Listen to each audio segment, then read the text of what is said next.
Hi. This podcast is brought to you by the wonderful people at patreon.com/Duckfeed.tv. They give a couple of bucks a month and get access to cool stuff like episodes early, access to the Slack channel, and get to vote on, what games that Cole and Gary are going to cover on various shows. It's a really neat place. They're really cool people, and you should go check it out. Once again, patreon.com/Duckfeed.tv.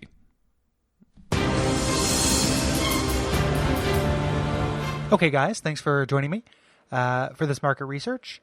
Omega Red, what do you think of the Irish rock band U2? U2 are all right? Okay, man, a few words, I get it. Thanks, that's all right. Heather Hudson, what do you think of the hip new mixtapes coming out of New York City? The tracks are still fresh. That's true, they haven't lost their touch. The tracks are fresh. Here's your $1 for participating in our survey. It's our buck, all right. Yep, you get to keep it. It's your $1.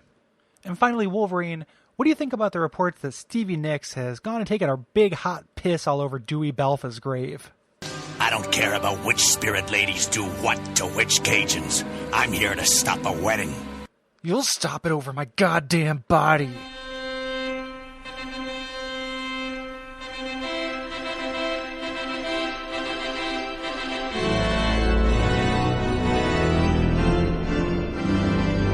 I'm Jeremy Greer. And I'm Gary Butterfield. And this is Days of Future Cast, the podcast where we talk about the X-Men and various forms of media. Today, it's the X-Men Animated Series Season 2. We're covering 3 episodes today, episodes 4, 5, and 6. How are you today, Gary? I'm all right. Excellent. All right. A little hydration. That's all I need. Got a little H2. Yeah. Just sucking down water like it's going out of fashion. Like it's your job and business is good? Yeah. I'm in the water drinking business, and business is a booming. That's from the TBS version of Inglourious Bastards. They couldn't actually say it's about killing Nazis. They had to censor it. I don't know why, but this is always stuck in my head. There's a TBS version of one of the Die Hard movies, and it's I think it's the second one where he pops out of like a sewer that's on a runway, which, by the way, runways don't have sewers. But he pops out, and he's supposed to look at the thing and say, "Yippee-ki-yay, motherfucker," and instead he says, "Yippee-ki-yay, Mr. Falcon." And there's a big collection of those somewhere, I'm sure. Oh yeah, I love those because there's the very famous Big Lebowski. Like, do you know what happens when you find a stranger in the Alps, as opposed to when you fuck a stranger in the ass? Because like, find a stranger in the Alps, just like what? Like, it's a good question. Like, I don't know what happens when I find a stranger in the Alps. 2, it's nothing anyone's ever said before. So it ends up it is a really bad censorship. I feel like that's a sequel movie of like, Things to Do with Strangers in the Alps. It's like the sequel to Things to Do in Denver When You're Dead. No, sure. What happens afterwards? Yeah. Anyway, you can tell we've been recording for a little while. We're talking about miscellaneous. This time we're talking about 3 non-macro plot episodes. These are just kind of checking in on various corners of the X universe. Sure. And this is wildly uneven. I had a lot of fun with these episodes. I don't think there's anything that's boring in these. Like, they're kind of rough, but they're not boring. I found a lot of Repo Man pretty boring, but like stuff anytime Wolverine's in Canada, like I'm kind of bored with it. And I've never been an Alpha Flight fan outside of Puck, so like I found that one kind of like internable to watch. Canada is like the savage land of the United States. That's the 3rd time we've said that on this podcast. And of course, we got all of your Savage Land favorites for when it's actually time to go to sleep. Oh, sure. So we're going to get started here with XM204 Red Dawn. Red Dawn. Original air date, November 13th, 1993. Omega Red, the ultimate living weapon, is resurrected by 3 corrupt generals who want to reclaim and rule the crumbling old Soviet empire. Colossus approaches the X-Men for help to save his country from these forces of tyranny. With the help of Darkstar and Colossus, the X-Men must defeat the seemingly unbeatable Omega Red and restore peace to Russia. This episode came out on my birthday. Oh, that's fantastic. Yeah, I turned 13 the day that this episode came out. If you're just trying to get, for anybody trying to track Jeremy's puberty out there, this would probably be right around. Let's go to Pube Tracker 7 for the update. Current number total of pubes, 1.5. I had you down at 70, but they're all in the same like square inch. Oh yeah, that's true. do you think that like the way that, and there's no do you think, this is one unquestionably true, but watching this episode made me think about this. How much damage does pulp culture do to American kids as far as their conceptions of other countries? Not just specifically like in negative kind of portrayals of them, but even just in kind of general, like this is breaking down everything that happened with the former USSR and Russia and everything into just the old empire that made a death monster, and then 3 generals decide to kill to expand the empire. Like this is very much a terrible treatment of this thing that where like real people died. And especially like, this is a bad Colossus treatment running around being like, my country is now, he does the thing of like, just after we got freedom. Yeah, just like after we got democracy. Like he does, and oof, man. Man, or do we do a terrible job of educating people, and do we do a great job of miseducating them through pop culture? Like the 80s, like the whole like 80s Russia thing. But this is looking back to that our 80s kind of Russian scare stuff where they're the bad guys on all the James Bond movies and stuff. But this is past that. We should, I don't know. I'm glad. I feel like eventually we will stop doing things like this. It's hard to feel like that right now when things look very dark, but I really like the idea of pop culture maybe not treating every other culture as a monolithic joke. So yeah, I saw somebody tweeting today of like, Muslims are truck drivers, Muslims are, can be single dads, Muslims are this, like, stop, just write us in different ways, please. Like just begging people, like, please give us like actual human treatments and not just like these weird caricatures that you've invented for yourselves for the last 20 years. Yeah. Yeah. And Russians were that before Muslims. So, yay America, I guess. Yeah. Yep. So this starts off with a Savage Land check-in, which we are never that into. But we're in the Savage Lands, and to recap, for everyone else. We forgot to do our previously on segment. Sure. We need to do that. Yeah. Let's previously on. Let's do it. Previously on X-Men. I don't remember anything that's happened in the show until right now. Previously on. I have no memories of this. The first 3 episodes are Cyclops trying to get married and failing because of Mr. Sinister, and then we had that's pretty much about it. The Shadow King, like a non, I digress into Storm's godson. There you go. Which was very bland. So the current situation as of right now is Magneto and Xavier are trapped in Antarctica in this place called the Savage Land.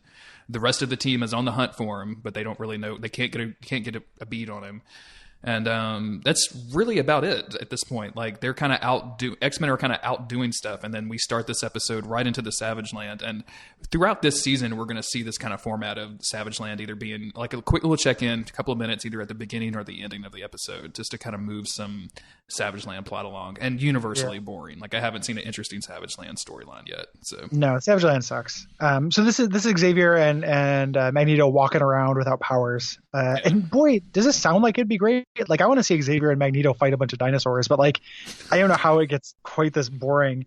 They're kind of walking around, just kind of talking about their relationship. Like Magneto's like, "You should have killed me, Charles," and he's like, "I do not. It'd be infinitely easier to have killed me." And I like that line delivery because it just like that gives you even without his power, Magneto is such a conceited son of a bitch. Like your life would be infinitely easier. Really? Yeah, I am the one thing that you that holds you back. And then Xavier's got the baller line where he says something like, I don't want an easy life, I want a just one.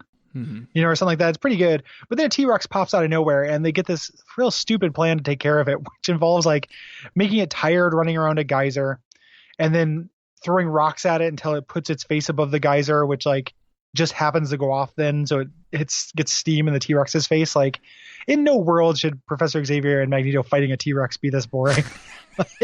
If this was so bad though, why would Ueda rip it off for Shadow of the Colossus? Because this is exactly Shadow of the Colossus number 9. This is a Shadow of the Colossus like boss fight for sure. Get it tired until it's willing to lean over a environmental hazard. Well, it's specifically a geyser, right? Like that dude exists. Yeah. There's the geyser Colossus. Mm-hmm. Dumbest Colossus. So that yeah, and then the T-Rex runs away or falls down or something, and that's us for the Savage Land, because we have important things to do in Russia. Sure. Over here, and this is kind of like boy, a bunch of tanks show up to Russia. It's kind of just showing like political unrest in a very broad strokes kind of way. Specifically and we showing Russia is already kind of burnt out and bombed, which is like, I mean, come on, dudes. There wasn't a Russian war in the 80s, I don't think. Like there was like civil unrest and then the wall went down, but again, it wouldn't be in 1993. I don't think. Like somebody, I mean, I could be wrong about that. But again, I can blame my education system though, because we didn't learn shit about anyone when I was in school. But I don't remember there being like a literal like land war that would make Russia this kind of like wintry hellscape. And we introduced these like group of 3 generals who are unthawing Omega Red. This is our first introduction. They're talking about like how he's going to bring the get control of the empire and stuff. And not everybody's on board with it. Darkstar is also there, and she is on to she wants to be a champion of the people and just wants to like gain power or something. But they are going to do it in an evil way. Yeah. Or are they on the side of right, and then they're on the side of right, and then Omega Red turns against them. Well, they're trying to they want to restore like old Soviet Russia, which is never actually said throughout this. I think Russia is said a couple of times, but like the word Soviet's never mentioned. But they want to restore Russia. They let Omega Red go, and he's like, "Oh no, we don't need countries at all. Like you just need me. We don't need anybody." Yeah. I'm a country. Yeah. Omega Red is. Did you have like a bunch of background with Omega Red before this? Do you know this guy? Not really. No, I vaguely remember from the comics, but like it's one of those things of like you definitely recognize him because he's so iconic, but I don't really remember any of his backstory besides like what we see in the show, which is like, hey, he fought Weapon X one time. The show's actually pretty accurate to like what he is. Like this is the the evil Russian version of Captain America. Yep. Kind of, and he's a real weird looking dude. He's real pale. He's got blonde hair, which like. I don't know, like weirded out by people with blonde hair sometimes. And then his hold on. No, moving on. I just gotta delve into that real quick. Hold on, I'm gonna drop a marker. And yeah. Okay, we're back. That was an hour and a half on Gary. We're gonna cut that out. Yeah. I just think it looks weird. Especially like very pale people with blonde hair. And then he's got these little tentacles that come out of his palms, like are out of his like Spider-Man wrist slots. And then that's him. And he's just got 2. He's got 1 on each arm. Yep. That's him. That'll be important later. He's so limited. Why not give him 3 or 4 tentacles? What was the limitation? Did they run out of tentacle material? And his power is that so he's strong. He's strong and invulnerable and all those things. And then his powers can suck life energy, and he has an aura around him that makes people sick and die. Makes people sick and die. So that's Omega Red.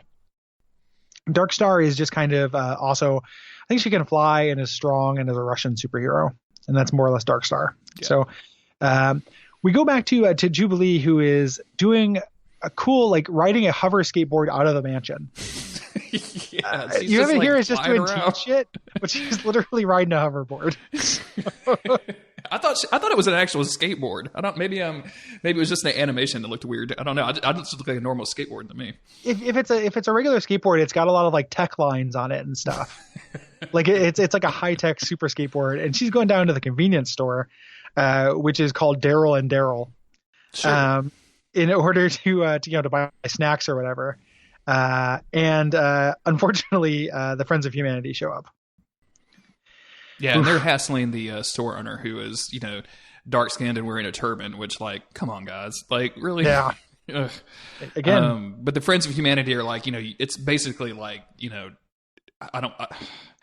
real quick, and just to throw this in there. So in my head, I just, ran a simulation on so the person who doesn't want, I was just going to say, like, it's so good that we don't have this where every convenience store has to be like a guy in a turban, right?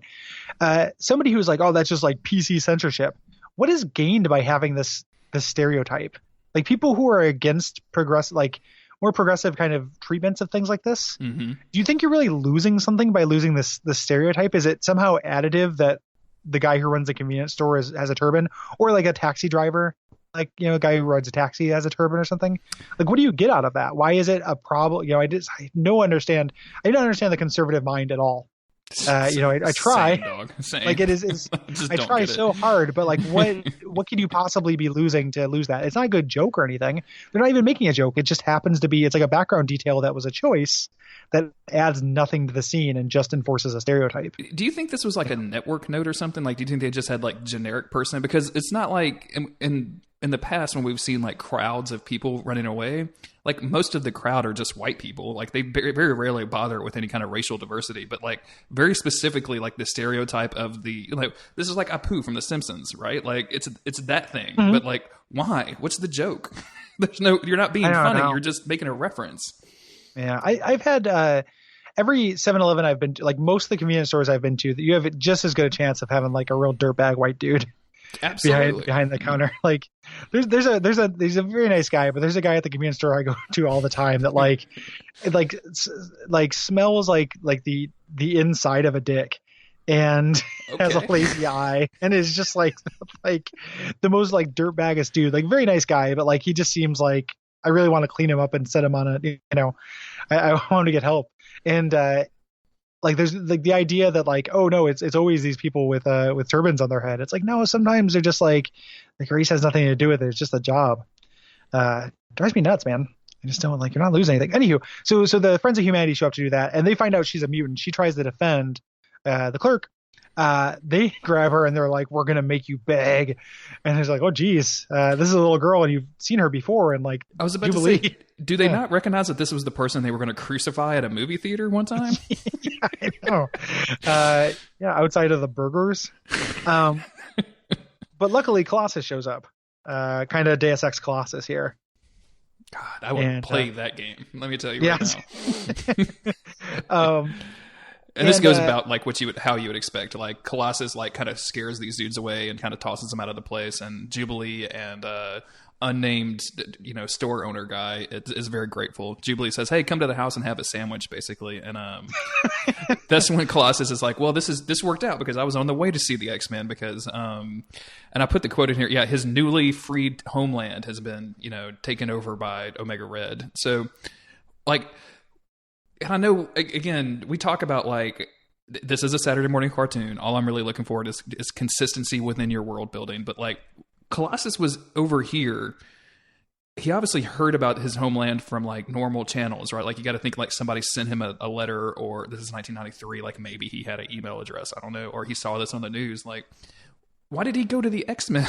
Like, shouldn't there be some more authorities on the way that you can handle? But who cares? It doesn't matter. Yeah. Called Darkstar. Dark Star. Yeah, it's very weird. Also, I have kind of a theory that like whenever the X-Men animated series show the X-Men in the kitchen, it's like good times. Like the idea is just like I'm gonna invite Colossus back to make a sandwich is very funny to me. Absolutely. And then Jubilee, because she's a dipshit, decides to run off to go fight this weapon, which is her and Colossus, and literally leaves a note that says like BRB went to go with Colossus to go fight a Russian madman. And this dinner's is going to be in the freezer. This is going to be like in the freezer. Dinner's in the freezer. Yeah, like what are they eating? By the way, what do you think the X-Men eat? Like, does Jubilee makes them food? Like Jubilee is somehow responsible for like making dinner for everybody? What the fuck? Jubilee is probably making them like Pop Rocks and Diet Coke. Like that's probably what she froze is in the freezer. Yeah. Wolverine I got special some pizza magic bagels, mixture. Guys. Yeah. It's amazing that Jubilee's jobs in the X-Mansion. Like I want to like someone to watch the series and make a list of all the things she's responsible for. Like they literally found her. Like they just found a stray teen, took her in, and they're just like, okay, you're our computer expert, communications liaison, run the danger room, make dinner for everyone every night. Like she is earning her keep. This is a really kind of shitty deal for Jubilee. Like they're not letting her be a real X-Men. Like she had a family. Yeah, she had foster people, which were not great, but at least you know. And the moral of the story is foster parents are never real parents. So. True. Yeah. She also tells like the reason that the X-Men are gone is because Beast is like at Congress testifying about something, which I don't care about at all. We're just going to breeze right past that. This is the point. We flash back to Russia, and Omega Red has now gone into quote unquote Parliament, which in this context is a room with 4 dudes in it. That's Parliament. With a podium with a sickle and hammer. Sure. On it. Yeah. And one of the dudes, I was looking at one of the dudes, was rewatching it today, kind of in fast forward, just kind of looking for images. And one of the dudes looks like Hitler. Okay. With Hitler with a center part, but he has a Hitler mustache. I didn't catch that, but that's real Go good. easy there, creators. Ease up. Ease up, guys. Pull back. So he takes over. Yep. Yeah. Colossus goes back to his farm, which to fly from upstate New York to Russia is apparently about 10 seconds. Sure. Shows up at the farm and starts telling Jubilee his backstory, and this is where his origin story with the tractor comes in, of an out of control tractor. And as I was watching this, my wife remarked that was a really fancy tractor, it was high tech for 1993. If you notice, it's enclosed, and there's tractors on my street. I live in kind of farm country that don't have enclosed tractors. This guy obviously had air conditioning. He probably had satellite radio. Anyway. Yeah.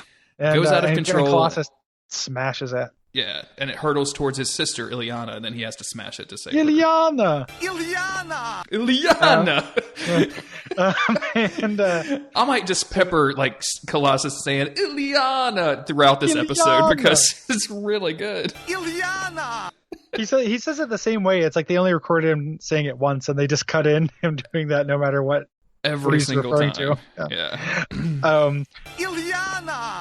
So Wolverine gets back from wherever Wolverine is, sees the note, which again, X-Men Kitchen stuff is so good, crumbles it up, heads to Russia. He's going to go save Jubilee. Before, if Wolverine is just coming in, is this a kind of a pretty decent piece of writing where he's coming back from Canada from the last episode? Oh, so it's then that we're flashing back. The next one's a flashback? I guess it could be. He could be, because he is by himself. The X-Men don't go bail him out of Canada or anything. Yeah, he just walks there and walks back. Oh wait, yeah, I had my order mixed up. That's right. That's the next episode. I cannot remember that Storm episode existed. I keep forgetting that it exists. I thought it was the last one we just watched. It inceptions out of your mind. It is. Does. Yeah. It is really, really bad. I'm like that fucking dude in Westworld right now. I just can't see anything on the fucking picture. It doesn't look like anything to me. Doesn't look like anything at all. Yeah, I actually do think that that Storm episode is the worst episode of the show that we watched so far. The Shadow King episode. I'll back that up. Yeah, it was pretty bad. Yeah. So far, I think that's the worst episode we've done. So Wolverine's heading off to go save Jubilee. Nobody uses a phone because X-Men reasons. Sure. And Colossus finds that his family has been imprisoned. So ILLYANA is kidnapped here, kind of imprisoned, and they decided to attack the base. Who was in prison again? I forgot. ILLYANA. That's so good. Yeah, they attack the base, and almost immediately Wolverine shows up. Right, Colossus and Omega Red start getting into it. Wolverine shows up out of nowhere, and he starts fighting Omega Red. Omega Red kind of just tosses him off. Wolverine does not come off very well. Colossus. Well, he also. He doesn't come off well because he also calls him overgrown octopus or something, which Omega Red has exactly 2 arms, and there's a trail of breadcrumbs that leads to what an octopus is that's right in his name. He's got 2 arms and then 2 tentacles and then 2 legs and then he's a third leg, so he's 7 out of 8. He's like a bitopus, septopus or something. Sure. But Wolverine, the important thing here is Wolverine's seen him before. He knows Omega Red. Yeah. And they fought them. He's fought him before, with Captain America, right? Or he fought him with Captain America, or he's just exposition. He fought him with the that dude whose name I always forget. Oh, Maverick. Maverick. Yeah. Thank you. Maverick's back. We should really take this bit to the Newlyweds show. Maverick's back. Real quick, I really love Colossus picking up the tank and throw it in Omega Red, which so far he's done 2 out of 2 episodes. I just want to make sure we keep track of how many times Colossus throws a tank at somebody when he's on the screen. He keeps a bunch of tanks around, just to tossing tanks. Yep. With Peter Rasputin. At this point, Darkstar, who is not evil, realizes okay, we probably shouldn't have let this homicidal maniac out of the ice. To fight, to regain glory for our country, whatever that means. Mm-hmm. Jubilee escapes with Colossus's family. So good on her. ILLYANA is safe. And then there's this scene where Jubilee is they're in the woods, and Wolverine is leaning against a tree, and Jubilee is wrapping him with bandages, which Do you know Does Wolverine? everything. have you met Wolverine? It's like literally the one person you don't have to do that to. You should be seen to any one of the other Russian prisoners, and not Wolverine right now. You should use your bizarre medical skills, your first aid training that you have, computer expert, master chef, small rat. And this is where Wolverine gives the backstory of Omega Red about trying to create create a Russian Captain America, and him and Maverick fought. Which I've really liked the way that they will incorporate characters that you've never seen before and have no context for, but like fully realized, animated, like the whole outfit, so that like people at home are like, holy shit, that's Maverick, and then people like me are like, holy shit, it's that guy. But that's kind of a really nice way to do that. Mm-hmm. Yeah, and we actually get a full Maverick episode, I think. Later on, so it's like season 5. It's like after things get bad. I was flipping through season 5 stuff, and one of the on images, and one of the images is Mr. Sinister wearing a tuxedo. So we have a lot to look forward to. We have to live long enough to get to that. Excellent. So the rest of the since Wolverine destroyed the note, Storm, Rogue, and Gambit finally show up. I love it. And like Storm even chastises him, as like, we would have been here sooner if Wolverine hadn't trashed the note. And I'm like, Wolverine got here in 5 seconds. So, well, they didn't know they just got back and there was like nobody home. Like they just had to piece together the clues. Like, oh, like this sandwich looks like Colossus took a bite out of it, and make their way to Russia somehow that way. I have no idea how they figured out where to go. Nobody uses communicators or anything in this, even though we've established that they have them. Which is pretty frustrating here. But now the X-Men are here, so they can actually kind of fight. Darkstar says like, "Hey, Omega Red, you're no good. Like this is not what we wanted." And then Omega Red sends the tanks against the X-Men. Right? That's when like he commands because he's taken over. Is that correct? Mm-hmm. Yeah. And Darkstar saves the X-Men from the tanks. There might be some like robots here too, maybe. There are robots, yeah. They're like Soviet robots. There's usually some robots around because the standards and practices were not cool with like sending actual people against the X-Men. So if we need to see Wolverine cut up something, it's always a robot. Yep. And this goes pretty quick. Like Omega Red kind of takes out Gambit and Jubilee real quick, grabs Rogue. Instantly, like drains her powers because they've got the same powers similarly, except his are more powerful. The way that he gets defeated is Darkstar's brilliant idea. And the scene is really, really great. I can't take credit for noticing this. I was reading a synopsis of this. I was like flipping through it, like in fast forward for images and reading synopsises. And the synopsis point this out, where Darkstar walks up to Storm and is like, "Can your powers control more than wind?" And she just goes, "Yes." And no explanation. Yeah, like, yes. Sure. Mm-hmm. Yes. So the plan is to make it cold to like refreeze him in ice, which is like monumentally silly. Like I assume that it wasn't just like regular weather that encased him in a cryogenic block. Well, and also, how fucked up is it that you're going to make a Russian Captain America allergic to cold? That's your whole gimmick. Yeah, cold is, as far as everything from watching this cartoon, everything I know about Russia is it's full of robots, Hitlers, tanks, and snow. And like that's literally everything I got. God. Just picturing like Omega Red in like a 5th grade Russian handbook. Like this is what they look like. This is what we look like. Like Sting writes a song about how we should have sympathy for the Omega Reds too. Omega Red loves his children too. Shut up, Sting. Nobody cares. It comes together real quick in the end and very conveniently. And it's a shame they didn't have like Iceman, who is just like it has to be Omega Red's like arch nemesis. Yeah, Magneto and Wolverine are always like kind of that's never going to happen. Yeah, and then Iceman and Omega Red. Yeah, just that like cracks me up. The hard counter. So. And then so after this, like everything's good. They're like, "Hey, Colossus, come be an X-Man," and he's like, "Nope," or he sees me, "Niet," and then that's pretty much the episode. Yeah, and that's Russia starts rebuilding itself. The entirety of Russia, starts rebuilding itself after this event. And there is I think there is a moment where Darkstar flies into like the remainder of Parliament, like we're going to restore it to the way it was, and she's like, "No, we're going to make it better," and like. Basically, should have just pulled out an American flag at that point for how subtle this is being. Like, it's not great. Very, very good.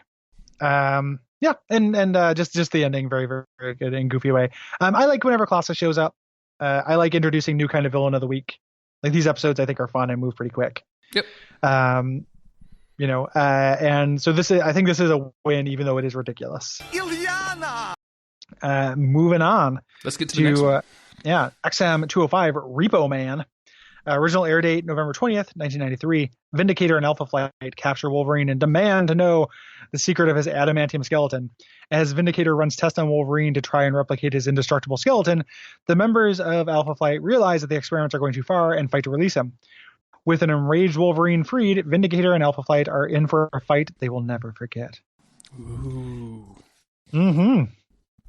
It's these guys. This may be my favorite opening that we've seen so far, which is literally Wolverine on a cliff in a forest, shouting at the forest, Heather.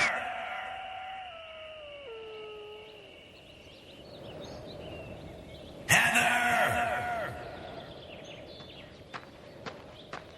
Heather? Heather! Heather! Like somebody told him, like, it's just he's like, I go look for Heather, and he just walks to Canada. The entirety of Canada. I kind of like, if Cyclops was a bit more of a trickster guy, I would accuse Cyclops of convincing Wolverine that this is how telephones work. Right?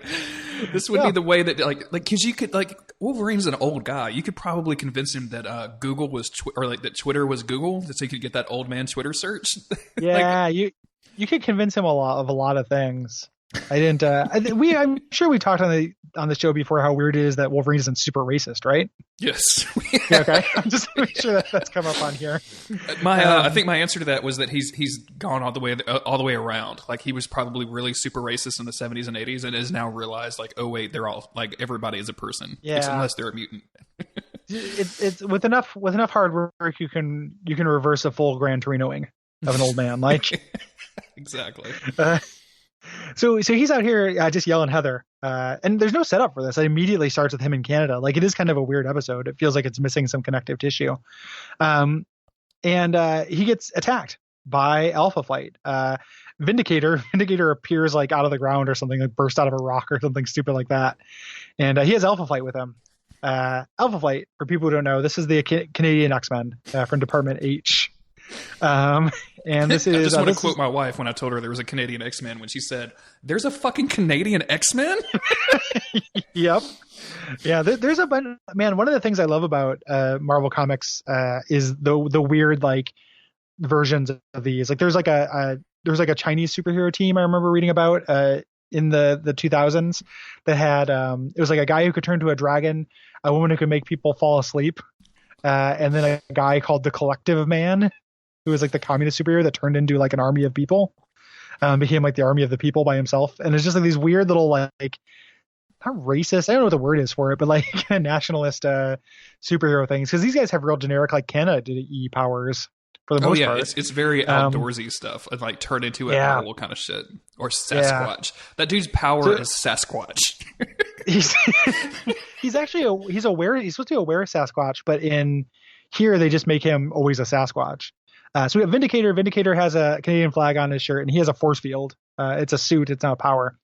Puck is a little tiny, like, circus little circus strongman looking guy who's like acrobatic, and doesn't, as far as I know, doesn't really have powers, but I could be wrong about that. Snowbird, who arm hair, which they draw a lot of.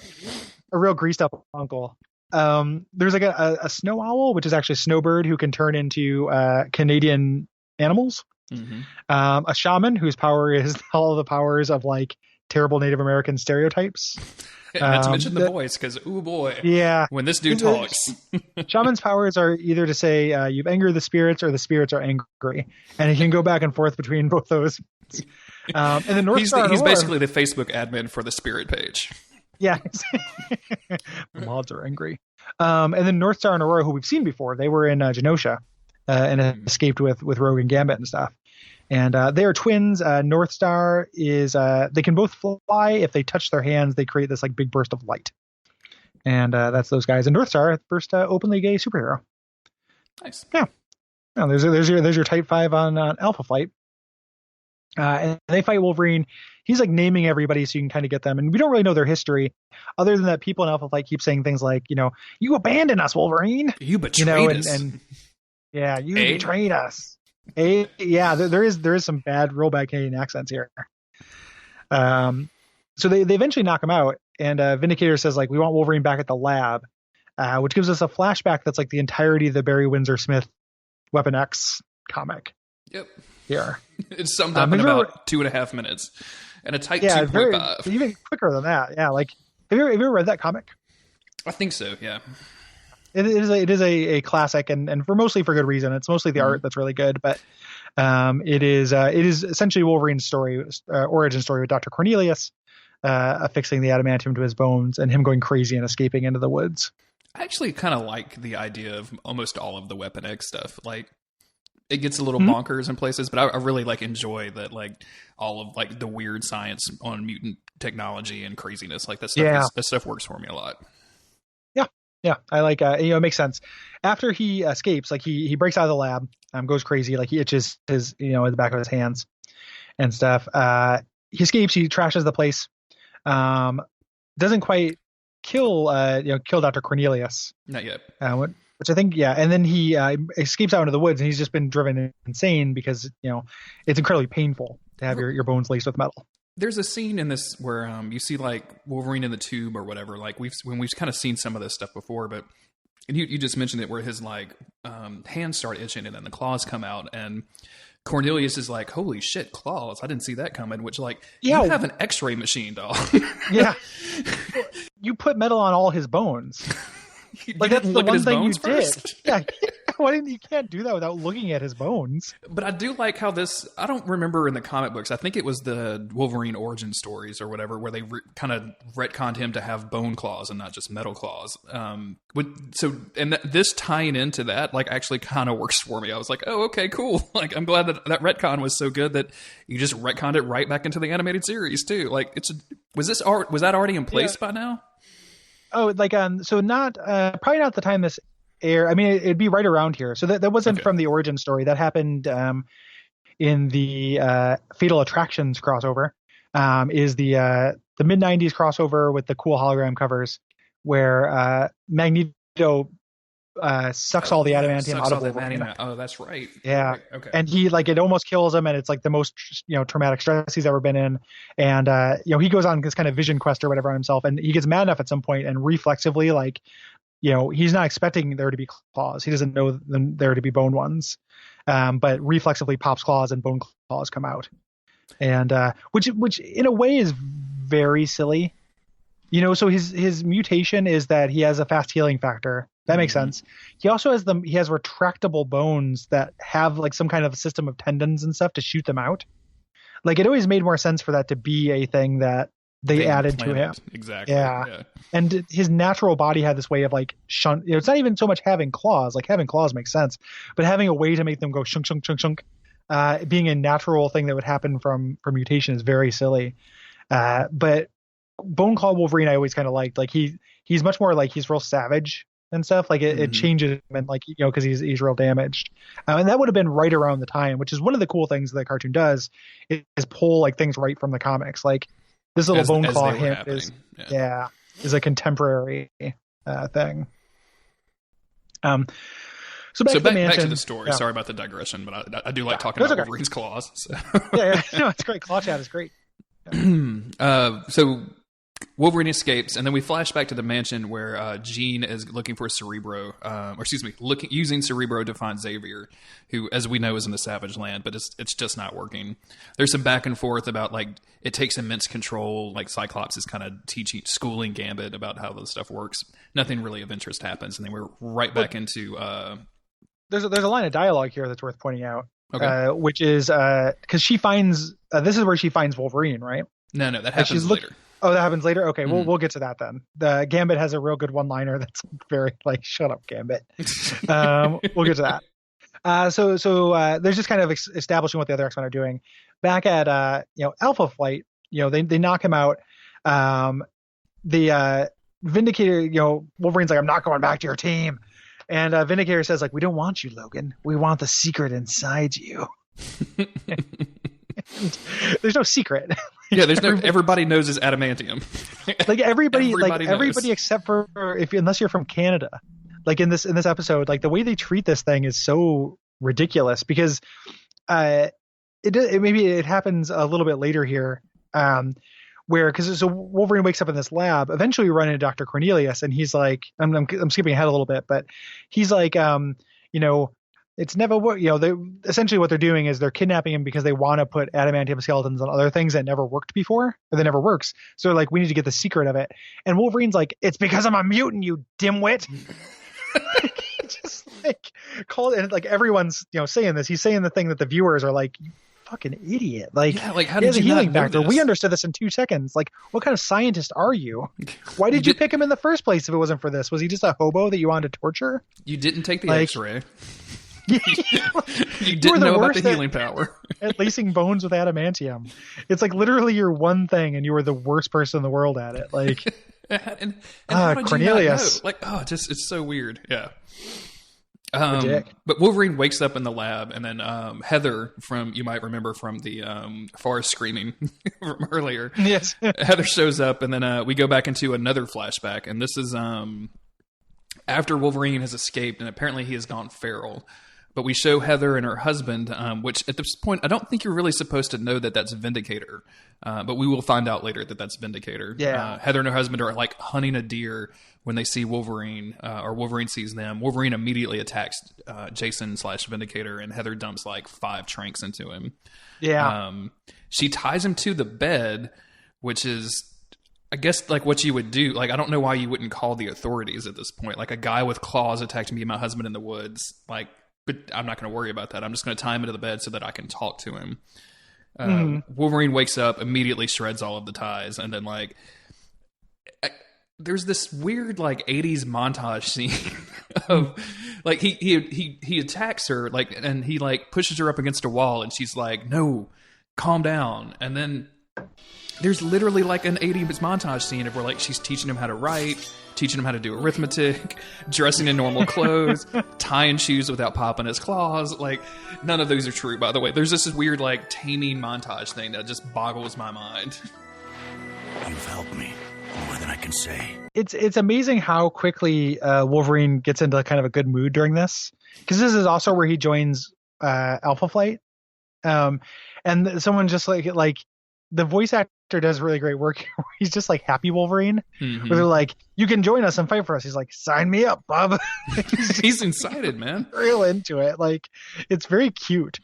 Like these people took him in and kind of saved him, and like he's just like he's a very loyal dog at this point. And they're calling him. Yeah. It's interesting too that they keep calling him Weapon X, because like if I was Wolverine and you keep calling me Weapon X, I'd be like, why are you calling me by the lab? Wait, was that your lab? Did you do that to me?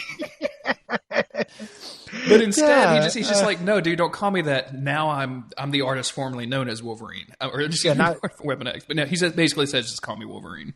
Yeah, for no particular reason. Like that's the like why he decides that. They could never show, because an actual Wolverine is just this little like idiot badger, so they could never have him like facing a little badger and then deciding, you know. One day I want a Wolverine movie, and it's never going to happen, but like, you know how you get the Batman origin story where it's literally Batman like being surrounded by bats in a cave? I want that Wolverine origin story where he's just overrun by Wolverines. Little rodents. Yeah. So, trying to repeat the experiment, but it's only worked on him because the healing factor, you dimwit. Yeah. Before we move on from that, though, we get a little Savage Land check-in here. We're introduced to Lorelei. Sorry. Who like dresses like and has the same powers as Vertigo, the character Vertigo, but this is Lorelei, which I don't really understand. But she looks like she's dressed up like in like real like Studio 54, kind of like cool disco clothes. Yeah, like super colorful, like 1973 high fashion. And she's kind of telling us what's going on with this. She says Magneto created the mutates in the Savage Land and attacks. But however, Magneto, she's kind of giving them the task and shooting them, and Magneto cuts the bridge. So this is so boring. I want to die. Give me the sweet release of death. It's so bad. I like how Xavier too just ignores the mutates business. Is like, all right, are you safe, Eric? Let's walk down this path that this bridge just put us to, like, perfectly. And just like that's the end of the Savage Land stuff. Like, there's no follow up whatsoever. So great. Anyway, let's get back to Canada. Yeah. Well, it does. I don't see it. So at some point, the X-Men do discover Wolverine. So at some point, the Jean Grey is on Cerebro. Maybe it was earlier, where she's like, I noticed it's right here where because we go back to because at this point Heather and like General whatever his name is are like they're ramping up the torture stuff, and that's when Jean is scanning for Xavier and picks up like how tortured he is and like how much pain he's in. Because she says, I'm detecting Wolverine in great pain, and Gambit kind of walks up from off camera and is like, that man's always been a great pain, no? And like Cyclops appropriately is just like, now is not the time, Gambit. Like, shut up. I like the rivalry between Gambit and Wolverine a lot. Like, that's a lot of fun. Oh yeah. It's just like a joke. Like, you realize that he's being tortured to the degree that he's showing up on Cerebro. Like, he's always been a big pain, especially when he's tortured. Yes. Yeah, it's like Gambit. There's some gravity here, buddy. And just the X-Men like don't do anything about any of this. Like their entire like there are two wipes to the rest of the X-Men, which are just people standing around watching Jean Grey use Cerebro ineffectually. Yeah. Pretty amazing. An average day in the super terrorist life, right? Yeah. That's what you do. Very amazing. So we head back to and the general says like, hey, the only way to find out about this is to actually remove your skeleton. Like, whoa. That's an upgrade, because up till now you've just been shooting me with like a Blu-ray. Like knives have not entered into it at all, and not like a Blu-ray disc. It's not like throwing a copy of The Matrix at Wolverine over and over again, but like literally a ray that it's blue. How on earth is removing the metal skeleton he put in going to teach him more about why Wolverine survived? Although it would explain how Forge has that metal skeleton of Wolverine in the future from the Days of Future Past episode. Very true. Yeah. Very true.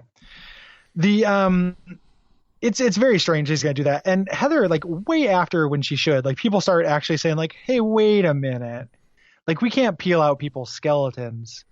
That's cruel. Yeah. So she quits. It's around this point too that we see like Alpha Flight like trying to eavesdrop on this whole thing and realizing like, oh shit, like maybe we made a mistake by bringing him to the torture chamber. Like, really? You didn't know you were working for fucking Voldemort when he signed his name Voldemort? Like, this is kind of obvious. Yeah, there's the people in Alpha Flight are real dingbats. Like, and so they say like they bust in at this point because one of the guys spills some water on a console which frees Wolverine. Alpha Flight breaks in and they were like, hey, you told us that we were just going to have him on our team again. Vindicator fucking loses his goddamn mind about this betrayal before. Like, he is so jealous that Wolverine decided to go work for the X-Men that he was willing to have his skeleton peeled out. Like, Vindicator's characterization in this is goddamn off the wall. It is ridiculous. And it's kind of the same way in the comics too. Like, I got to this issue in the comics and it's pretty much the same storyline of like Wolverine disappearing and then Alpha Flight like wanting their investment back, or like the Canadian government like wanting their investment back. And it's just bizarre to me. Like, it's just a person, dog. Like, it's clearly his feelings. Like, he's in love. Like, it's clearly like it reads like a breakup. Yeah. Like, this would make a lot more sense if Wolverine had been like gone to the X-Men and taken Heather with him. Yeah. It's very, very strange. And at this point, Alpha Flight breaks in. They set the security androids on him. Puck actually goes out of his way to tell everybody else, like, "Oh, these guys are just androids. It's time to have fun." Like, what do you guys do normally if it's not an android? So, like, we get to see a bunch of action shots of like Sasquatch shooting some people. Snowbird or whatever her name is, like, turns into a white tiger or something. Sure, like a snow tiger. Yeah, she just turns into snow versions of regular animals. Yeah. Here's a snow ferret. That's just a terrible ferret. Anyway, big fight with a bunch of cool androids and shit. Yeah. So, yeah. And at this point, they're like, Wolverine, come back to us. Yeah, get fucked. You just capture me to put me in a torture beam. Like Wolverine's gonna be like, yeah, I want to be with Alpha Flight now. You guys are trustworthy, and your leader is sane. Yeah, I'm into this. Totally no problems with your leadership here. Yeah. I'll just go back to the Alpha Flight clubhouse and take a nap because I can totally trust you guys. What the hell? It's amazing that he and Heather stops him from killing Vindicator because he's like, this is my husband and your friend, and it's like, you're letting your husband do this shit. I need the side series where it's just a long talks at night that Heather and Vindicator have. Just listen, you cannot do this. Listen, I am your wife. It's me. I'm your wife. Look at these kids. These are for you. Leave him. Logan is in the back.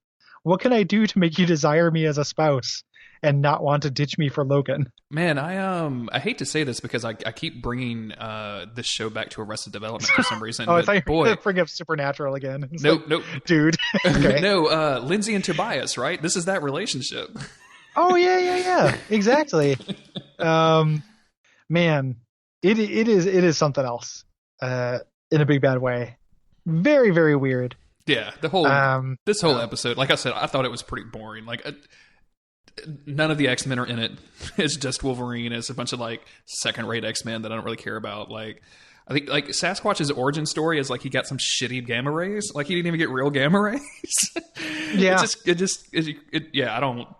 For some reason though, I have a really strong affection for Puck. I don't know what comics that I read that Puck was into, but when I saw Puck pop on the screen, I was like, oh yeah, that's Puck. I like Puck. And then why do I like Puck? I cannot possibly tell you why. I just had maybe he comforted me as a child somehow. I had no clue. So yeah, I couldn't tell you in a million years why you're into Puck. They never made a Puck action figure, sadly, so I never got one of those. You think they would just have some leftover plastic for that, right? He's not very big. I think he probably came with a. He didn't. I was like, did he come with a? Oh man, I think he was somebody who had to build by putting together parts of another action figure. Oh, weird. That's something. No, he came with Snowbird. It looks like, but yeah. I couldn't explain to you what it is that I like about this episode and Alpha Flight shit. I always had a weird kind of affection for Alpha Flight, and I have no explanation whatsoever. Right now, I'm looking at Alpha Flight action figures on Amazon.com. I cannot explain it. They had the comics version had cooler characters. There's a character named Box, who was a guy who could talk to machines, and whenever that ends up being a power, I always like it. Sure. Yeah. Who walked around in a mech, a suit he'd built, because he could talk to machines and stuff. They're cool members of Alpha Flight, and I've always kind of liked them. And there's never been a good Alpha Flight story. I have no good excuse. There's literally no good Alpha Flight stories. I'm not going to argue with you. I'm not going to be you shouldn't like it. You can like whatever you want to like, dude. But just know that nobody else does.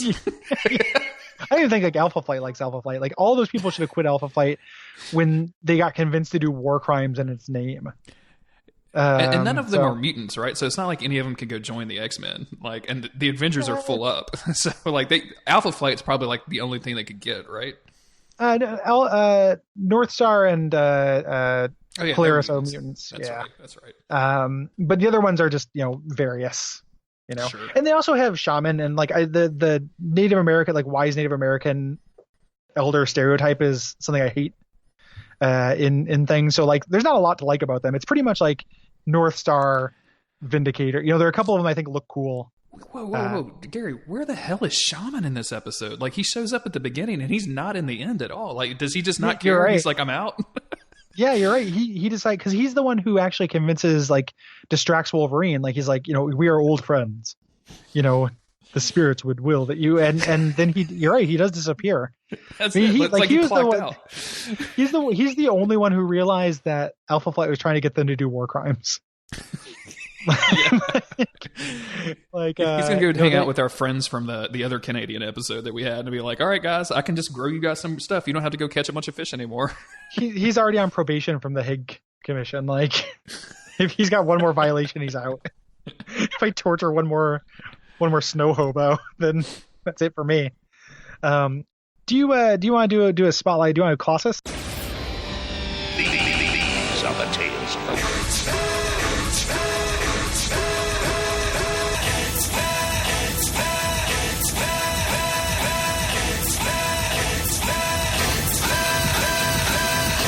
I really like Colossus, dude. Like, yeah, me too. There's I really like Colossus in the comic books, even though he's presented as a younger guy, like him hitting on not hitting, but like the relationship that develops between him and Kitty Pryde, I'm a little weirded out about. Sure. And then, like, I don't know how familiar you are with Secret Wars, like the original one, but like there's some weird shit that he gets into in Secret Wars where he's just like falls in love with this chick over a night, and that's it. Oh yeah. And then totally disses Kitty Pryde to the point where like Wolverine and Beast take him out to basically get beaten up by the Juggernaut.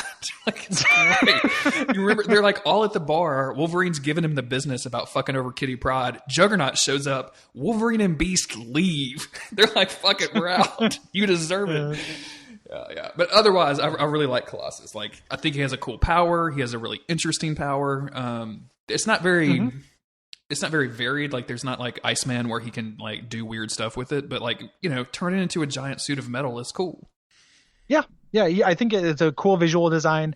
I like that this like weird things happen with him in that metal form. Like he's gotten like bent or his arm bent or something like that, where like he gets stuck in that form. Mm-hmm. And if he turns, I think that happens when he's fighting Magneto in the very early X-Men, and he can't turn back into a human. And it like makes him really cold.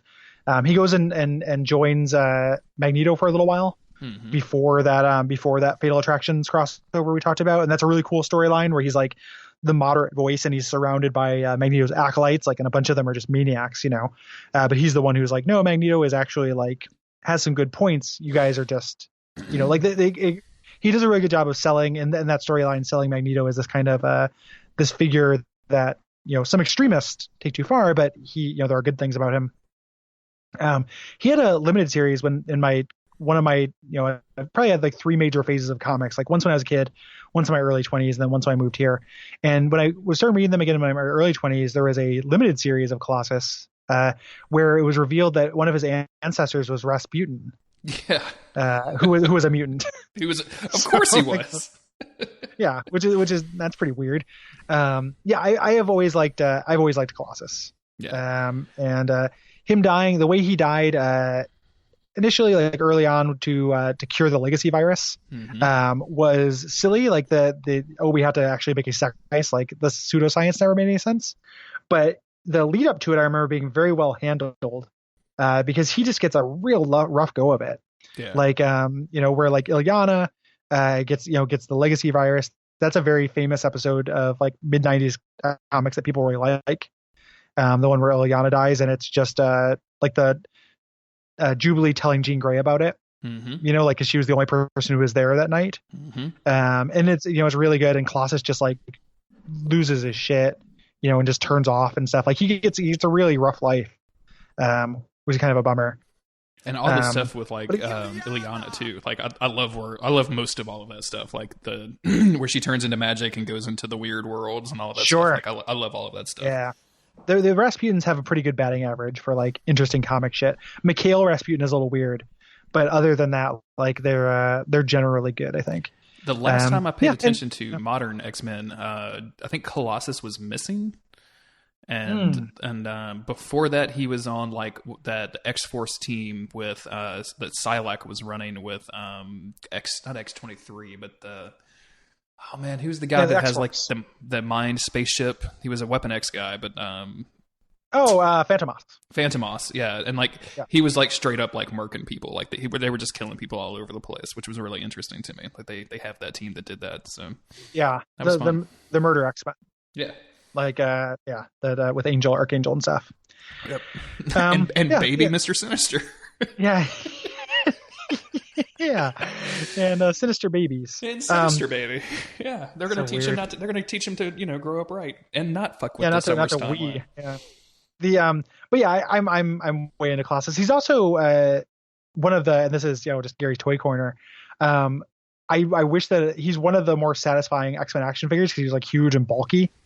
And it was like back when they were good. And I still kind of wish I had that just to, fiddle with it, like kind of move it around in my hands while I do podcasts, because that's the only way that, you need something to do with your hands. But he was great. Like, he was like a really cool. Oh, he's a really cool guy. He's kind of big and bulky, isn't he? That's pretty cool. Yeah, he's great. So pro Colossus, it's hard to think of, like, other than his death and the legacy virus stuff and him joining the Acolytes, there aren't that many, like this is the definitive great Colossus story. It's hard to say that he's got, the villains that are associated with him are kind of lame in general. Mm-hmm. He doesn't have like the Nightcrawler angle, the weird faith thing and stuff. Like, he's no Nightcrawler. But he is, in general, one of my favorite X-Mans. I will say that, like, his movie treatments have been 100% awesome. Like, no matter where he's at. He doesn't show up a lot in X-Men 2, but when he does, it's very, very cool. And he immediately, like, assumes kind of like a team leader role, which is really cool when he's saving all the X-Men kids. And then even into Days of Future Past. And then for whatever reason, like, a totally different take on him in Deadpool, which I don't really care about, but like the old man Russian who's like very, very polite. Like, yeah. It really worked for me at Deadpool. Like, I thought he was amazing. That was some good stuff. I think he's very funny in that. Very early on in the second one, the second X-Men, he gets like kind of a cameo and kind of gets to use his powers a little bit. And there's a scene in that, like, my friend Brian is a huge, aka Duke Sleuth, is a huge Colossus fan specifically. And it was really awesome watching that with him, because it was just like, there's a part where they're fighting all the troops that take over the school. Mm-hmm. And Colossus is like, goes to Wolverine, he's like, I can help you, and Wolverine's like, help them, and then moves on. And like watching Brian like do the table flip motion, like kind of exaggerated freak out about how we didn't just get to see Colossus fuck some shit up. It was really great. And then sadly, like, he's in the third one and gets to do stuff, but he's not that cool.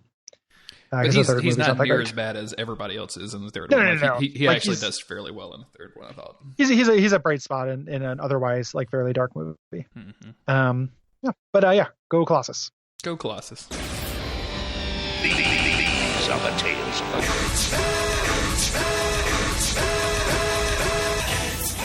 the XM206, Externally Yours. This is, buckle up.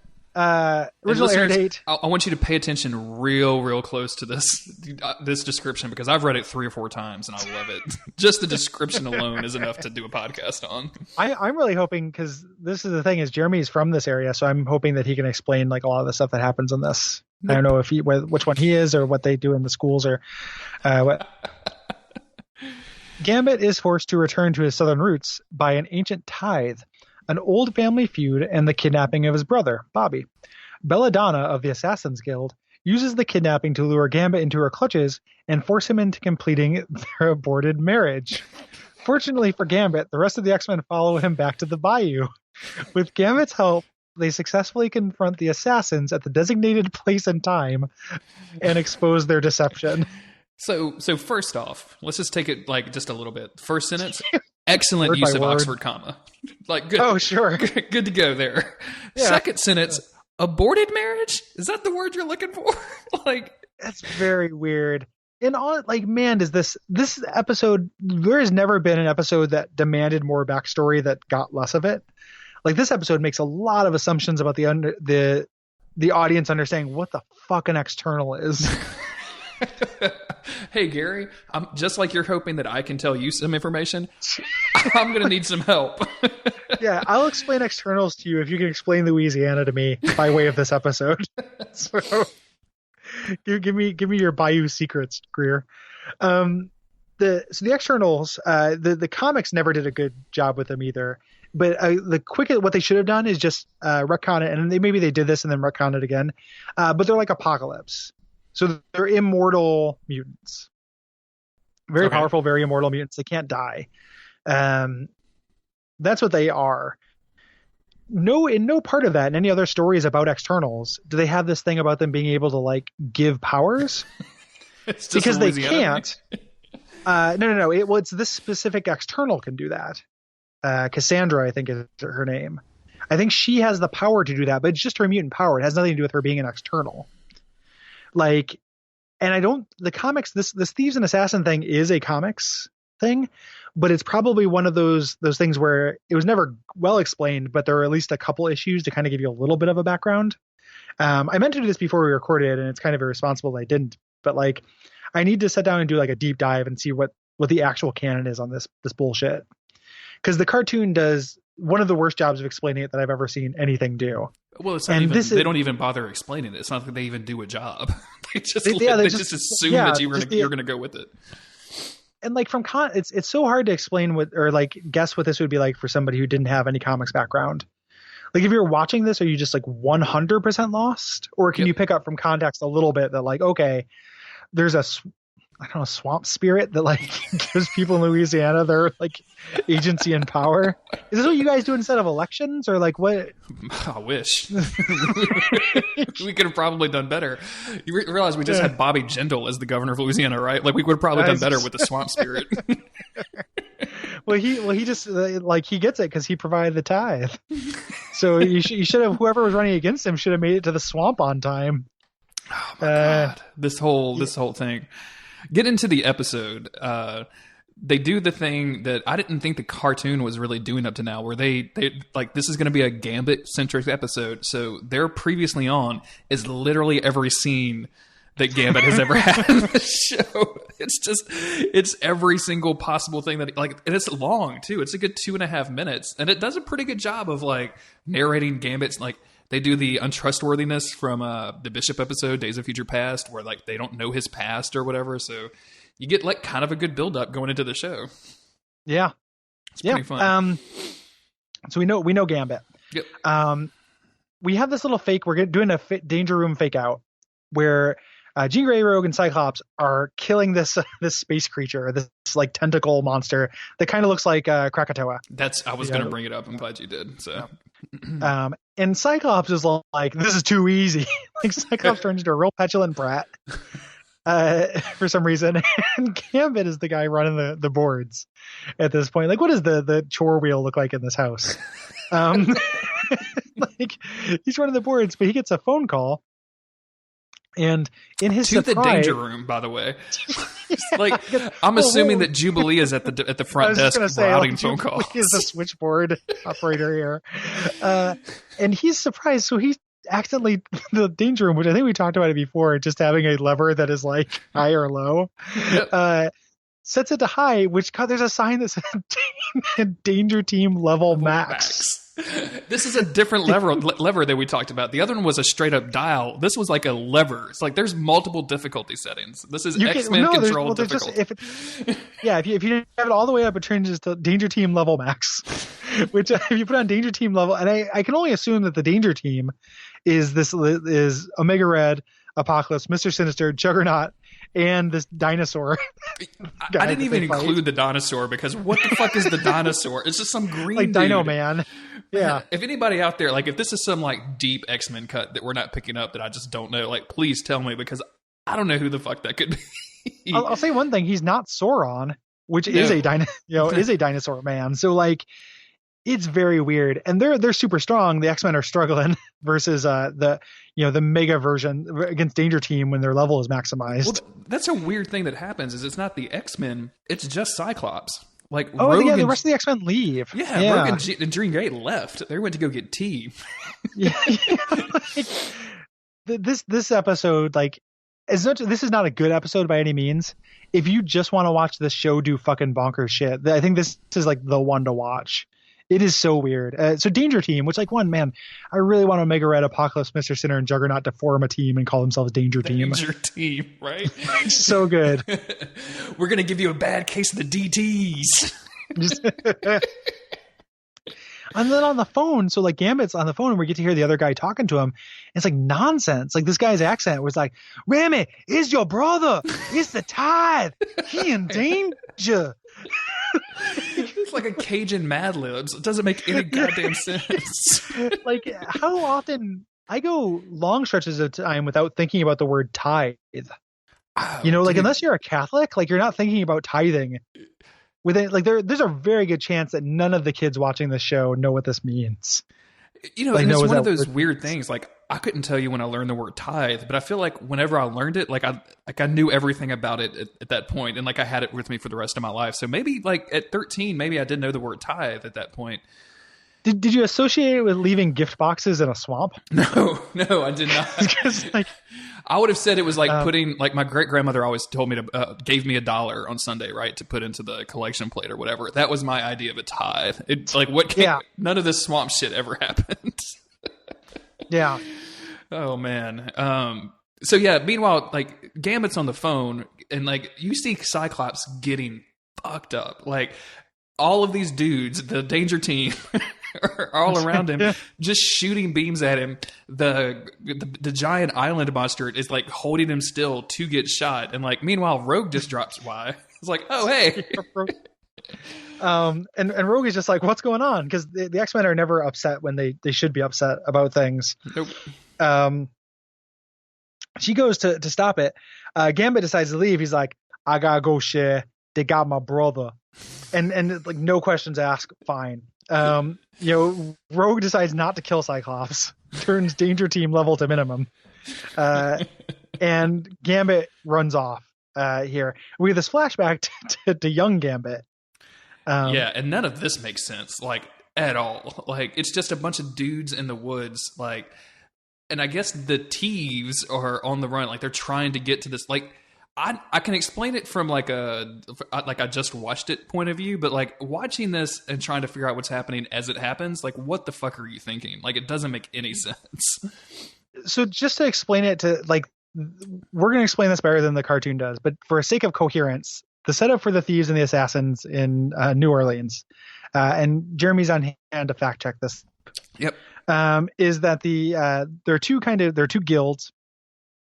Thieves who presumably steal things, assassins who presumably kill people. The thieves dress like Guns N' Roses roadies. They have scrappy beards. Accurate, they look like they smell bad. Like the thieves are scumbags. The assassins, like, how do you describe how these guys dress? I don't know.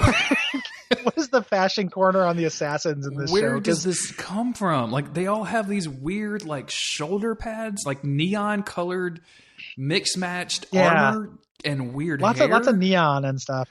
And they once a year they give a little tiny gift box to this swamp spirit who's an external. If they do it well, then they're blessed with like prosperity at this point.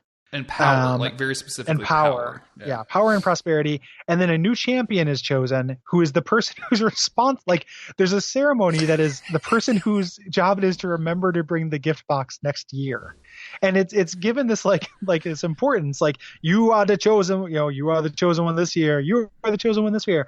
And it just means that all you have to do is remember this box, which they still somehow becomes a point of like a problem. That's a plot point twice in this episode. Yeah, and both times the thieves can't make it on time, which like, dude, like set multiple. You have clocks a year. Like, it's just a year. Like it's you just have to remember like one time. You could spend your entire year like getting ready for this, or spend 11 months doing dirtbag thief shit, and then just spend a month preparing for it, or a day. Like, can these guys not make it to a doctor's appointment? Either have these guys ever done anything? Like, if you can't, like, it's amazing. That they can't do this. So that's the story, and that's Gambit's origin. That's it. Like, because he comes from like this thing. Like, you have to give it credit for an imagination, but it is fucking bonkers.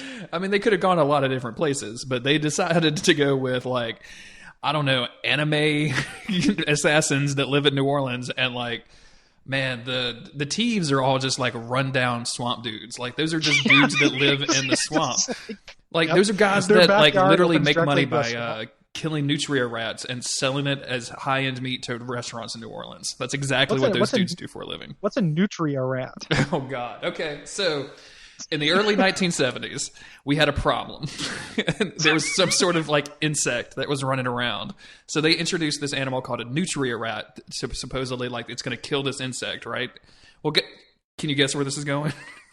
Yeah. They're AKA a koi poo. Yep. Yeah, so now we have nutria rat everywhere. Oh man, these things got bad teeth. They got like very like yellowed, like like I've never seen an animal that looks like it has like human meth teeth. Yep, all over the place. So that's somebody's got to get these guys on the smile train. Like, this is really unfortunate. And they kind of took over the ecosystem. So like there used to be like a like bounty, like if you could bring in 10 nutria rat and get like money for it because they wanted you to wipe this place, these little marmots out. How long ago was there an active bounty in your home state? I don't know. It could be relatively recently. I have no idea. Like, because it auto completed the bounty in Google. Can you still do? There you might still, because there's an article. September 26th of 2010, Nutria Tail Bounty Program seems to be paying off. So 2010. Yeah. If not, even I continue. I think they'd be cute if they didn't have these like really gross yellow teeth. I mean, you could make an argument that the gross yellow teeth are endearing, but until you realize that it's like eating away your swampland. Like the only thing your state is known for, besides Mardi Gras, besides women taking their top off for beads. Yeah. Like, how many tits have each of these Nutria rats seen? 13, 14? Hopefully 14.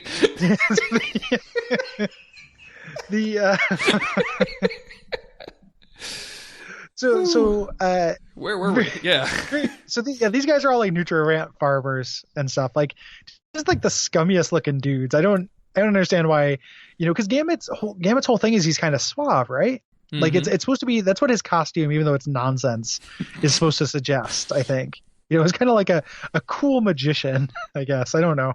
But these guys just look like bearded assholes, And so Gambit lands in the bayou. And his buddy's there, and his buddy is like, the Tassans, they kidnapped Bobby. And he tells him about this thing. Bobby is Gambit's brother. Yep. And they want to exchange Bobby, and they kidnapped their tithe. So they took their little golden gift box, and they said, we'll give you back Bobby and the tithe in exchange for Gambit. So Gambit already like kind of got catfished into this. And I like that Gambit flew an X-plane to the swamp and then like landed 10 feet away from his buddy's boat. Like, how the fuck... How did you know? Like, GPS. You've probably seen the first season of True Detective, right? Yeah. So those like low flying shots of like the country land in Louisiana, like that's what that shit looks like from an airplane. How are you gonna find your buddy in a Piro? Like, that's impossible. It's his Gambit dar. Yeah, it's his Thief dar. Because presumably the thieves get something. The assassins look like they've got like cool powers and shit. The thieves like only get never seem to get a power or anything. Because like they keep fucking up the tide. They can't set their goddamn clock. They probably have better clothes than Axel's like cut off jeans than if they would just make it to the tide on time. I'm trying to coordinate like who's going to wear the sweatpants with the least stain from their big communal pile. I left a section out of the notes right here, but this is where the X-Men show up shortly afterwards. Like Gambit goes on, and then like he goes to Assassin HQ. But I have my notes a little out of order here, so sorry about that. That's okay. This is where. Let's go ahead. So this is highly highly problematic here. So he goes to Assassin HQ, and Bobby's there, and he's like, Bobby, what you done? And essentially, what Bobby did was get Gambit into being a thief. Yep. And that's why there's animosity here. So, like, fair enough, I guess. Like, it's like a gang, I imagine. Like, once you become one of these thieves, like, you can't. There's no going back, I guess. It's somehow like if somebody got you to do something and then you stop doing it, I don't know why it would be a big deal. Like, oh, you convinced me to. Yeah. Can I tell you a story that my neighbor told me? Yeah. My neighbor was telling me that that there was a big. I don't know how I got on the subject with my neighbor. She's this old woman who's a fucking crazy person. Corrine, if you're listening, you're fucking crazy. I'm sorry. She's telling me that there's a big pirate contingent of Cajuns, like, and all her family are old pirates, and that's how she can like boat so well. And I was like, pirates? Oh yeah. Lots of Cajuns are pirates, and all pirates are thieves. And like, it just makes me assume that like once you're a pirate, you're a thief. Once you're a thief, you're in for life. Like, there is no changing, because she's still identifying as a pirate thief, like in 2016. Like, this was this year, so. I can only assume that once you're in for life. Like, you get the tattoo and everything. That's I believe it. I believe it. That's bizarre. That could be what this is based on. I wouldn't like, your neighbor definitely seems crazy, but it's really, really possible that something like that this is based on that. Who knows? Who knows? Pretty ridiculous. Yes. What's somehow even more ridiculous is, so they're gonna let the brother go, but Belladonna shows up. Belladonna. And Belladonna is fucking out of her mind. She is crazy. Number one, Belladonna is hung up on Gambit. Like, warning sign number one. Like, what has Gambit ever done to make you think that he's a good catch? He's not. Don't go chasing waterfalls, Belladonna. Please stick to the rivers and the swamps that you're used to. So she is like insane Southern belle. Like this is some Streetcar Named Desire shit, right? Like she's like, you left us on our wedding day, but I still wear your ring. Oh, dude, that ring. I wear your ring. It lasts for 5 syllables, Gary. She just keeps drawing it out. It's so bad. Yeah. And she literally shows up wearing the wedding dress that they were supposed to. She hasn't taken it off. Oh, who knows how long it's been? So gross. And basically throws the proposition at him, like, hey, if you want your tithe and your teeve back, you got to come marry me. And he kind of like reacts badly, and that's when she uses like her crazy power. Like, I don't know, like this was just like a hand ring. Like that's. Well, she. This is after he puts on the ring, right? Oh yeah, that's right. Yeah. Yeah. So, and the ring has mega powers. So the ring puts somebody under her control, or can make him like her torture him. So he puts on the ring because he's an idiot. Like, oh, there's no catch here. She just wants me to wear a ring. That's no problem. He's never played D&D. He doesn't know that there's cursed objects. But then it's also revealed somewhere in here that in addition to, so not only did they get Gambit and now he's got to marry Belladonna, but that they did a fake tithe in the little golden gift box. So to fuck over the thieves forever. Because if you give the swamp spirit a fake tithe, that's it. That's it. I'm sorry, I'm just tripping over here thinking about Gambit rolling for initiative. With the charging up the dice. Like the D20.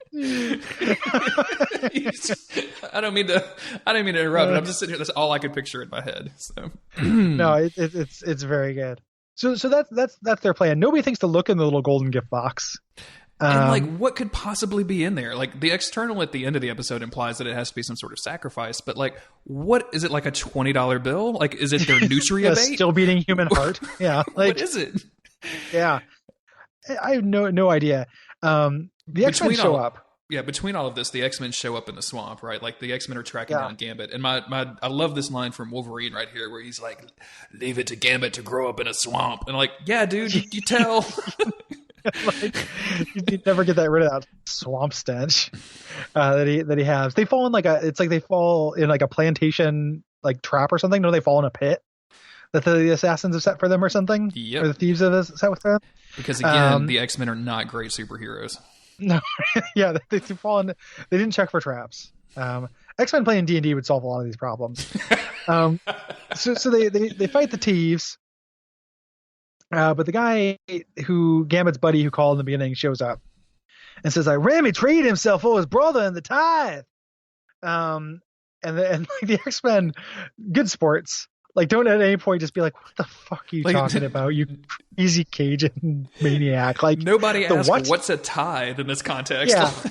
You mean that thing that Catholics are supposed to give 10% of their income to charity? Is that what you mean? Like, nobody asked any questions here. And then Bobby gives them this backstory that like Gambit was engaged to Bella, and Rogue is so upset about this in a way that rings so untrue. Like, honey, Rogue, you cannot be hung up on Gambit like you are in this show. Like the treatment of Rogue, this is like this is undoing all the good work in Rogue in the first season. Like, this is bad. Because she immediately, like, apparently she's just now head over heels with this dude. Like, despite the fact that he like mouth raped her a couple of episodes ago. She woke up and his tongue was in her mouth, Gary. Like, that's not proper. That's not good. It's not no, it's no good. And there is like we've talked about it before, like the sexual tension between Rogue and Gambit is not one way. She's attracted to him. Yeah. This is true. This feels upsetting and wrong. Like it reminds me a little bit of that like that home wrecker like attitude. I can't remember what show is, some show we were talking about this, but like, somebody like, there's a married couple. The woman, the man cheats on his wife with a woman, and then the woman gets mad at the woman. Yeah, that's not. Like, that's no, not, like, yeah, that's not it. Like, your husband made the choice, dipshit. Like don't put it on it's the man's fault. Like, put it on the guy who's deciding to cheat, who you actually have like a bond with, and a legal obligation to, and a moral, whatever you believe in marriage. But like, is a moral kind of thing too, not to the person who like he decided to do it with. It's not that person's fault. And you can be mad at that person. Like, I'm not saying that, but like, seriously, like, who betrayed you? And it's not the stranger that you know. Yeah. And being mad at that person is pretty counterproductive. Like, you can be mad at that person because emotionally, it makes an emotional sense, but really, the person who hurt you, that's not the person who hurt you. They didn't really do anything. Unless it was your sister. I don't think it's well then exactly, because that's a different relationship between you and your sister. Like, I don't think it's like best practices to go around having sex with married people. No. Like you don't want to be like a partner to a cheating that happened, but at the same time, like the cheater is the actual person. So Rogue should not be mad at Belladonna. No. And she starts out mad at Gambit a little bit, but she's mostly mad at Belladonna. And this is where we cut back to Gambit and Belladonna, who are like preparing for their tithe/wedding day. And this is where Belladonna... Gambit's outfit? Yes. Like his wedding outfit? Well, this isn't his wedding outfit. Like, he takes off It is, but like, he takes off that pretty quickly, but then he takes off the trench coat. And Gary, that purple and black outfit by itself without the trench coat is fucking horrible. It's got like bulbs everywhere. Just random bulges everywhere. It's weird.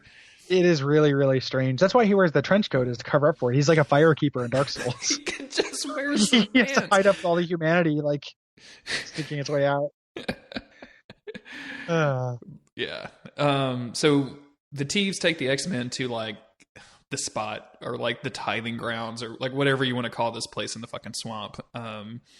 Assassins show up. And then, like, Rogue is really mad at Belladonna, which, again, like, does not make any sense. But at the last minute, Gambit's like, oh, wait, she's trying to fake you out. Yeah, so it's positioned as, the idea is he's making a sacrifice because she has the torture ring on him. But this is supposed to be his character turn moment, like he's doing a good thing. Right? So, like, fair enough. Like, this is, he didn't have to do that. But he does, which is good. And this kind of creates this, like, the standoff and fight here. They start kind of like drawing weapons, like they're doing their saber rattling. And this is where Rogue is just like, tell me, isn't it true? And is this where Bella is just like, Gambit kissed lots of women, but he only loved me? Yeah.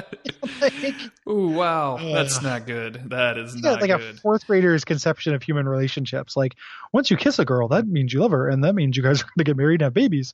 But if you kiss somebody else, that means, like, it's very weird. Tracking back to an earlier episode, we had already resolved this. Gambit thinks that you get babies from kissing. Like, we. Yep. That's why he's a deadbeat dad, because he probably kissed Bella at this point with her weird little like 90s hip hop haircut. Yeah, dude, weird little beads all over the place. This is a great time because the assassins and the thieves start squaring off against each other, and they like all pull guns and things. You assassins betray us. Your crazy woman break her word. You assassins got no honor. You thieves too stupid to check the box. We're not gonna tell you. Soon it make no difference. I can't stop you from hating each other, but I can slow you down. Jean Grey is not having this shit, though. So Jean Grey is like, well, I can't prevent you from fighting, but I can definitely prevent you from, killing yourself.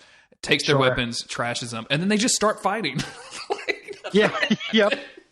So they're getting, Wolverine tries to sneak up. Rogue and Bella are doing their cat fight thing, which like end cat fights in fiction.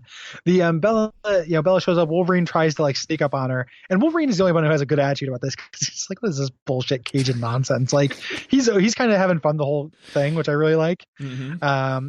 He gets blasted up in the air. Jean Grey saves him and says like, hey, somehow she knows that they know about the fake tithe, but she somehow knows the context. Like, the guy came in and was like, "There's a fake tithe," and she's like, "Yep, I totally know all." Yeah, she already knows all the context you might need. So she's like, "We need to figure out who the real person is." And you got this Wolverine line here, which is really great. Because again, Wolverine has the right attitude where he's like, I don't care about which spirit ladies do what to which Cajuns. I'm here to stop a wedding. oh, it's such golden. a great line. It's very good. So the external actually appears and very quickly checking. Yeah, it determines like the tithe from the thieves is not what it actually should be, and she starts like kind of making like she's about to destroy them. The X-Men step up and are like, "Yo, you can't do that," and she just like completely wipes out the X-Men. Not that that's particularly hard, but it does show a particular power level, right? Like they're not just she's not basic. She's not a basic external. Yeah. No, but Jean Grey uses some mind powers to show her like, no, the assassin's tricked. Then she turns like, the assassins have no honor. They're assassins. like what is the honor in any of this? Like, what are you talking about? Why is that a value that's being held here? Makes no sense. And she's like, there's this great bit because she's like, thieves as the wronged party, you get to choose what what happens to the assassins. And Bobby, you shithead, like walks up, he's just like, killed him. Gambit socks him in the face. What is this? I like this weird like reality cooking show that the external is doing. It's like Tom Colicchio being like, "All right, pick the vegetable for the next guy." Yeah, who does it? Who gets voted off the island? Oh, and so Gambit punches him and is like, take her powers, yeah, but not her life. So depowers Belladonna, which as far as we knew, like her powers involved like beams and a haunted ring. So I don't really know what her powers were. And then we go back to real quick. I mean, like this whole thing. it's. I don't want to move along in the episode. Like this is the ending of Gambit's thing, but like holy shit, Gary. Like it's one of the strangest things that's happened in like a cartoon. And like it is from the comics. Like I said, I need to do some research and read how it's different because I remember seeing references to it. I think the thieves and assassins show up in the comic storyline I've mentioned before, the Brood Trouble in the Big Easy, where Gambit and the X-Men team up with Ghost Rider. But the thieves and assassins are really a thing. But who thought this was like a good idea? Like I need to figure out who was responsible for coming up with this backstory with these guys and the externals and shit. Again, though, not that the externals ever made sense. Like there's like Rainfire and there's like a bunch of them. I think like, there's a couple of them. They always look stupid. Cannonball is one. Of course. Yeah. So Cannonball is an external. It's or at least he was. He might have gotten that guy retconned and stuff. But it was such a stupid idea that, like, to me, speaks to a problem with fiction in general of escalating odds. Like you have to make everything bigger and bigger and bigger, and eventually things just get stupid. It happens on the weight of its own. Collapses under the weight of its own story. Yeah, it's why the ending of every Final Fantasy game is bad.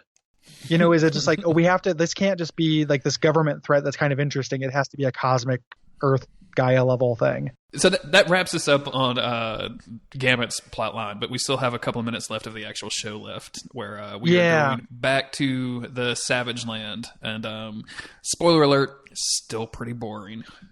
Yeah, it's not very fun. Well, in the very end of the X-Men or the Gambit thing is Gambit says, "Hey, I'll always be an X-Men. Like I'm never coming back here." Yeah. So this is him. This is ending the trust issue thing with him is the idea, I think. I would if I was an X-Men, I would be way more concerned having seen his history. You literally your whole job, your whole life was being a thief. Huh? That's what you did. Okay. You just stole from us. Like, where's my stuff? So Xavier and Magneto in the Savage Land, they see this burned out village, and Four-Armed guy, who is not the member of the Mutant Liberation Front named Forearm. This is actually a different guy.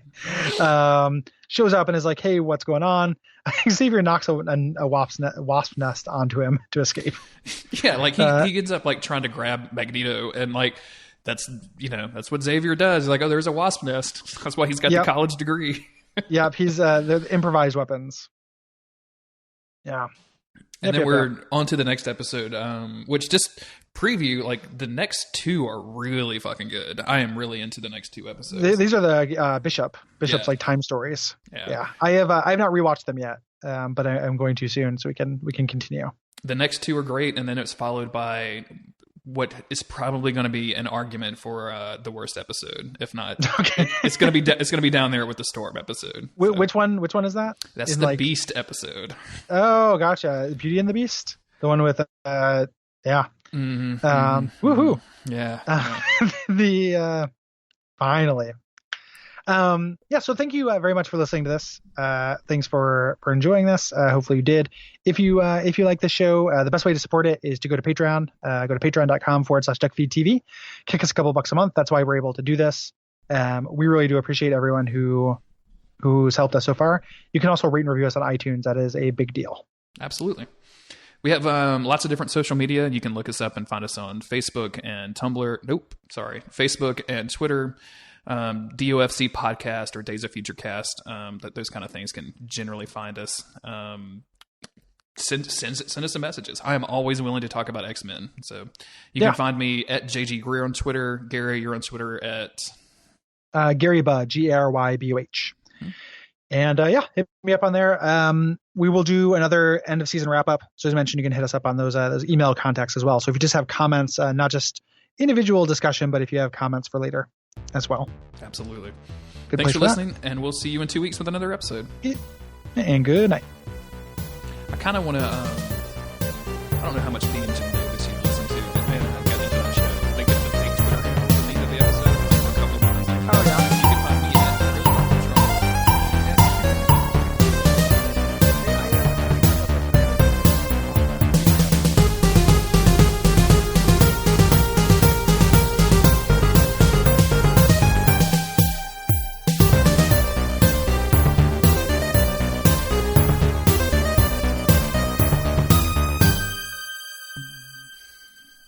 And I'm recording again.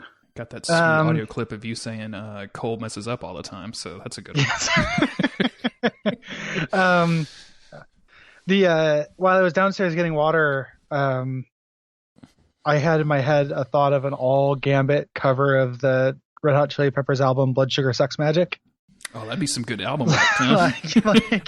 the audio, like him doing like Give It Away, like I don't ever want to be like what I gotta get, put it in you.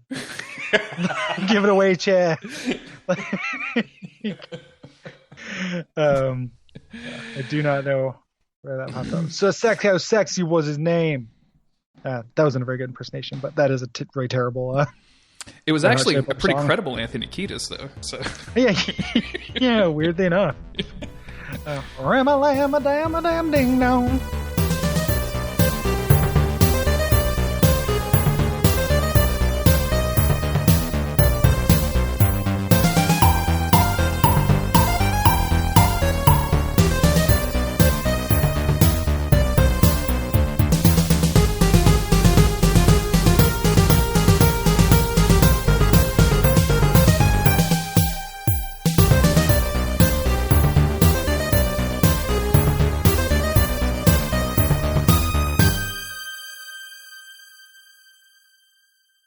ILLYANA!